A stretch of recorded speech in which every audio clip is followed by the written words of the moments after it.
your dreams align. Hello friends, आप सबको मेरा नमस्कार। मैं सस्मिता आप सबको मेरे चैनल माइस बचलर स्टोरी में स्वागत करती हूँ। आज मैं आपके साथ शेयर करूंगी उड़ीसा का और एक फेमस रेसिपी जो कि ज्यादातर मानसून एंड विंटर में बनता है, वो है कांजी। ये जो कांजी का रेसिपी है ये मानसून और विंटर में ज्यादातर बनाया जाता है क्योंकि मानसून और विंटर में अच्छे अच्छे वेजिटेबल्स आते हैं और ये जो रेसिपी है इसमें बहुत सारे वेजिटेबल्स डाला जाता है और ये बहुत हेल्दी भी है। ठंडा ठंडा वेदर में जब इसको आप गर्म राइस के साथ खाएंगे तो बहुत ही अच्छा लगेगा। ये अपने आप में एक फुल मील है क्योंकि इस रेसिपी में हम वेजिटेबल के साथ राइस को डाल के भी बनाएंगे। जिस चावल से हम राइस बनाते हैं रेगुलर खाने के लिए वो राइस से हम नहीं बनाएंगे। इसे हम टुकड़ा राइस जिसे हम उड़िया में खुदा बोलते हैं उससे हम बनाएंगे। तो इस रेसिपी को घर में एक बार जरूर ट्राई कीजिएगा। अगर अच्छी लगेगी तो अपने फ्रेंड्स और फैमिली के साथ जरूर शेयर कीजिएगा।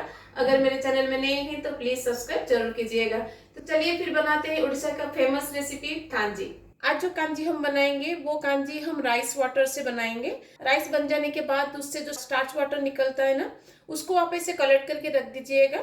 अगर आप 2 दिन पहले का राइस का स्टार्च वाटर कलेक्ट करके रखते हैं तो वो बहुत अच्छा है क्योंकि उसमें थोड़ा सा खटास आ जाएगा। ट्रेडिशनली 2 दिन पहले का राइस वाटर रखकर ही कांजी बनाया जाता है, इसलिए मैंने 2 दिन पहले से राइस वाटर को ऐसे स्टोर करके रख दिया था। ये जो राइस वाटर है ये अरवा चावल का राइस वाटर है। अगर आप 2 दिन पहले से रखना भूल गए हैं तो आप फ्रेश राइस स्टार्च वाटर लेकर भी आप इसको बना सकते हैं, लेकिन फ्रेश राइस स्टार्च वाटर में आपको थोड़ा सा ज्यादा खट्टा डालना पड़ेगा। राइस वाटर के साथ हमें थोड़ा सा ब्रोकन राइस और टूटा हुआ राइस चाहिए जिसे हम उड़िया में खुदा कहते हैं। मेरे पास तो वो खुदा नहीं था इसलिए हम इंस्टेंटली खुदा बनाएंगे। खुदा बनाने के लिए मैंने यहाँ पे हाफ कप ऑफ चावल लिया है जिसको हम ग्राइंडर में 10 से 12 सेकंड के लिए बस घुमा लेंगे, जिसकी वजह से चावल थोड़ा सा टूट जाएगा। वो टूटा हुआ चावल से ही हम कांजी बनाएंगे। तब मैं इसको तो ग्राइंडर में 10 से 12 सेकंड के लिए घुमा दूंगी ताकि ये थोड़ा सा टूट जाए। देखिए मैंने ग्राइंडर में इसको 10 से 12 सेकंड के लिए घुमा दिया था। आप देख सकते हैं अभी कितना टूटा हुआ है ये चावल। इतना स्टेज तक आप इसको घुमाएगा। इसे ज्यादा पाउडर मत बनाइएगा नहीं तो ये चावल का आटा बन जाएगा। एक दरदरा सा एक पाउडर इसे बनाइएगा जैसे एक चावल हार्डली 2 से 3 पीस हो, उससे ज्यादा नहीं। ठीक है, अब इसको मैं बाउल में निकाल दूंगी। अब इसमें थोड़ा सा पानी डाल के हम इसको आधा घंटा के लिए भिगा के रख देंगे। आधा घंटे के बाद हम इसका कांजी बनाएंगे। जब तक ये सोक हो रहा है चलिए हम वेजिटेबल को रेडी कर लेते हैं। तो कांजी बनाने के लिए मैंने ये सारे वेजिटेबल्स लिया है जो कि ट्रेडिशनली कांजी में डाला जाता है। तो मैं आपको दिखाती हूँ पास से। तो मैंने यहाँ पे सीम लिया है, बैंगन, आलू की, भिंडी, टमाटर। खटापन के लिए मैंने यहाँ पे 3 टमाटर लिया है। उसके साथ हम इसमें ड्राई मैंगो भी डालेंगे जिसे हम उड़ीसा में आम्बुलो बोलते हैं। अगर आपके पास आम्बुलो नहीं है तो आप एक्स्ट्रा 2 टमाटर इसमें डाल दीजिएगा। और उसके साथ मैंने यहाँ पे लिया है लौकी, लेकिन ट्रेडिशनली इसमें लौकी नहीं डाला जाता है। इसमें थोड़ा सा बड़ा साइज का काकड़ी आता है ना वो उसमें डाला जाता है, लेकिन मुझे वो बड़ा साइज का काकड़ी नहीं मिला इसलिए मैंने यहाँ पे लौकी यूज किया है। और उसके साथ हम डालेंगे पपाया, मूली और कद्दू। तो ये सारे वेजिटेबल्स ट्रेडिशनली इस रेसिपी में डाला जाता है। इन सारे वेजिटेबल के साथ हम इसमें डालेंगे फूलगोभी का स्टेम। ये डालने से कांजी बहुत ही टेस्टी लगता है। तो ये सारे वेजिटेबल्स है जो ट्रेडिशनली कांजी में डाला जाता है। इन सारे वेजिटेबल में से आपको जो भी पसंद है आप डालिएगा और जो पसंद नहीं है आप स्किप कर सकते हैं। लेकिन इसमें कुछ एक्स्ट्रा जैसे कि आलू वगैरह इसमें नहीं डाला जाता है, इसलिए आलू वगैरह इसमें मत डालिएगा। तो चलिए सारे वेजिटेबल्स को हम काट देते हैं। तो देखिए मैंने सारे वेजिटेबल्स को काट दिया है। तो आप देख सकते हैं वेजिटेबल्स को मैंने थोड़ा बड़ा बड़ा साइज का काटा है। ऐसे ही बड़े साइज में वेजिटेबल्स को काटिएगा। और बैंगन को मैंने यहाँ पे पानी में डाल के रखा है ताकि ये काला ना पड़े। और जो भिंडी है ना बाकी के वेजिटेबल के साथ नहीं डालेंगे, हम इसको बाद में फ्राई करके डालेंगे। तो कांजी बनाने के लिए जो भी वेजिटेबल्स हमें चाहिए हमने रेडी कर लिया है। टूटा चावल या फिर खुदा जिसे हम बोलते हैं उसको भिगाते हुए भी आधा घंटा हो गया है। चलिए हम कांजी को बैठाते हैं। तो कांजी मैं आज मिट्टी के हांडी में बनाऊंगी जो कि ट्रेडिशनली बनाया जाता है। अगर आपके पास मिट्टी का हांडी नहीं है तो आप कोई भी हांडी में इसको बना सकते हैं। अब हांडी में मैं डाल दूंगी राइस वाटर।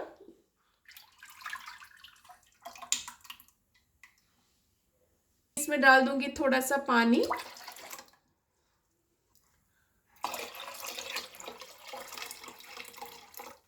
अगर आपका राइस वाटर ज्यादा नहीं निकलता है तो आप थोड़ा सा पानी डाल के इसको एडजस्ट करिएगा क्योंकि इसका जो ग्रेवी होता है वो थोड़ा सा पतला होता है, इसलिए राइस वाटर और पानी को मिलाकर ये 3 लीटर के आसपास होगा। और टूटा हुआ चावल को जो हमने पानी में भिगा के रखा था वो पानी मैंने निकाल दिया है। अब चावल को इसमें हम डाल देंगे। चावल को कच्चे की मदद से चला दीजिएगा ताकि वो एक जगह इकट्ठा ना हो, चारों तरफ इवनली स्प्रेड हो जाए। नहीं तो ये टूटा हुआ चावल जो होता है वो थोड़ा सा पकने के बाद नीचे से लगना शुरू हो जाता है, इसलिए इसको कच्चे से अच्छे से चला लीजिएगा।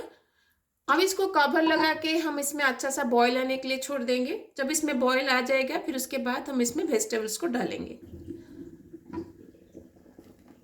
अब इसमें बॉईल आ गया है, अब इसमें हम वेजिटेबल्स को डाल देंगे।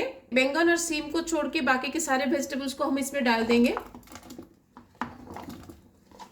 क्योंकि बैंगन और सीम बहुत जल्दी पक जाते हैं। अगर आप पहले से डाल देंगे तो ये ओवर कुक हो जाएंगे, इसलिए हम इसको एंड में डालेंगे।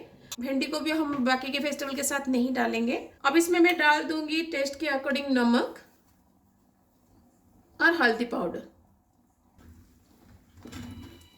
अब इसको कवर लगा के हम हाई फ्लेम पर बैठाएंगे जब तक वेजिटेबल हमारा 2/3 पक नहीं जाता है। जो भी वेजिटेबल्स हमने डाला था वो अभी 2/3 पक गए हैं। अब इस स्टेज पर हम इसमें डाल देंगे बैंगन और सीम।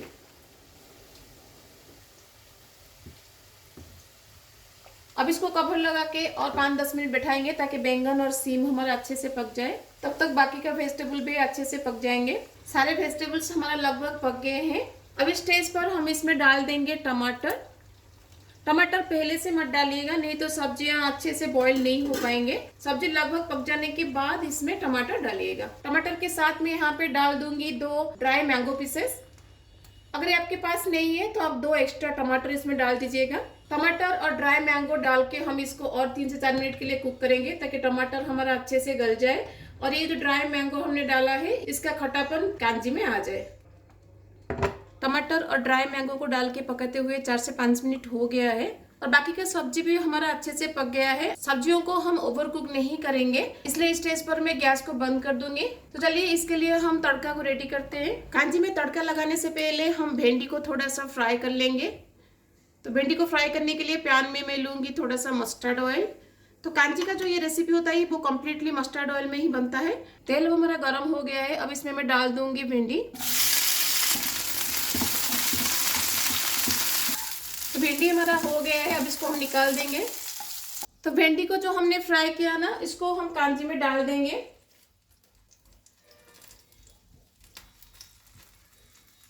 सेम पैन में ही हम कांजी को तड़का लगाएंगे।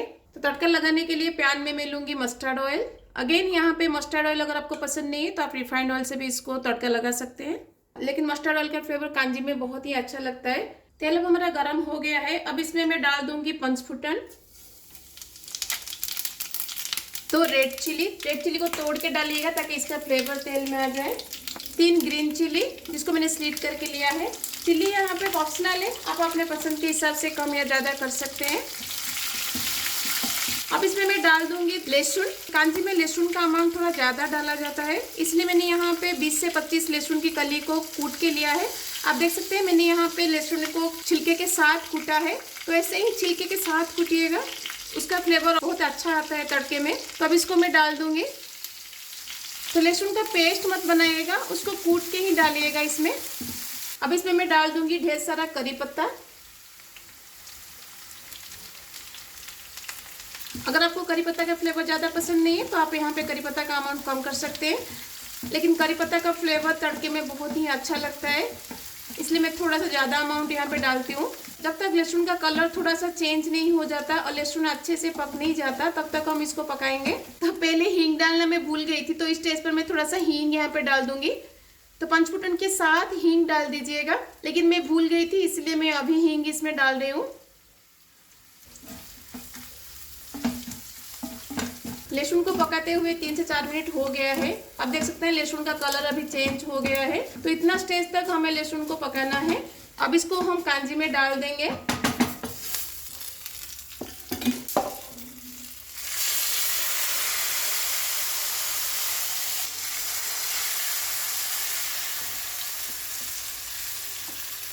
तो हमारा गर्मा गर्म बहुत ही टेस्टी एंड यमी सा कांजी रेडी है। घर में एक बार इसको जरूर ट्राई कीजिएगा, देखिएगा सबको बहुत पसंद आएगा।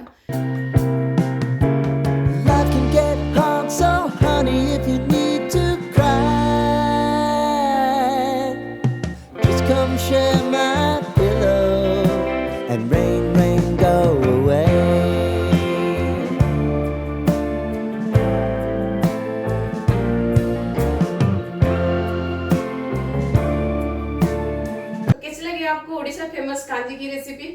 बहुत ही टेस्टी लगता है। इसे आप गरम गरम राइस के साथ खाइएगा, देखिएगा कितना अच्छा लगता है। अभी मानसून स्टार्ट हो गया है, उसके बाद विंटर स्टार्ट हो जाएगा। ये दोनों सीजन में ये कांजी खाने में बहुत ही टेस्टी लगता है। तो इस बार मानसून और विंटर में इस रेसिपी को जरूर ट्राई कीजिएगा, देखिएगा छोटे बड़े सबको बहुत पसंद आएगा। अगर आपको अच्छी लगेगी तो अपने फ्रेंड्स एंड फैमिली के साथ जरूर शेयर कीजिएगा। अगर मेरे चैनल में नए हैं तो प्लीज सब्सक्राइब जरूर कीजिएगा। तो मिलते हैं और एक रेसिपी के साथ। Till then bye bye, see you, have a good day.